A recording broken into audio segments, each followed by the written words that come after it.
আপনারা বিশ্বের যে যেখানেই থাকেন না কেন, যদি আপনাদের বাংলাদেশি পাসপোর্ট থাকে এবং আপনারা আমেরিকান ইমিগ্রেন্ট ভিসার জন্য অপেক্ষায় থাকেন আমেরিকার বাইরে থেকে, অবশ্যই যাদের ইন্টারভিউ ডেট আসছে ইন্টারভিউতে যাবেন এবং যেই ধরনের ডকুমেন্ট তারা চায় সব ডকুমেন্ট প্রোভাইড করবেন।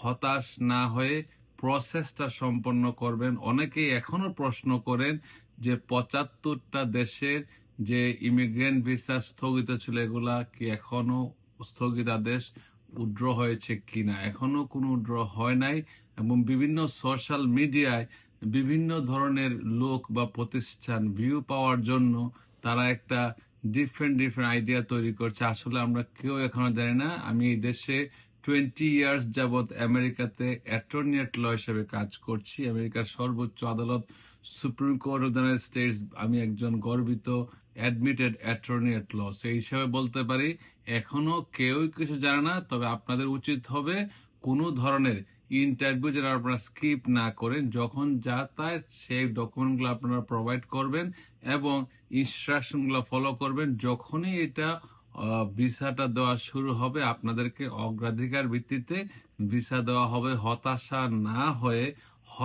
না হয়ে আপনারা নিজের তরফ যে দিক থেকে নিজের কাজগুলা সবসময় সঠিকভাবে সম্পন্ন করার চেষ্টা করবেন।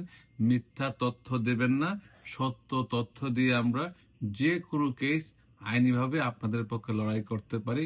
জনস্বার্থে মঈন চৌধুরী, অ্যাটর্নি এট ল, USA।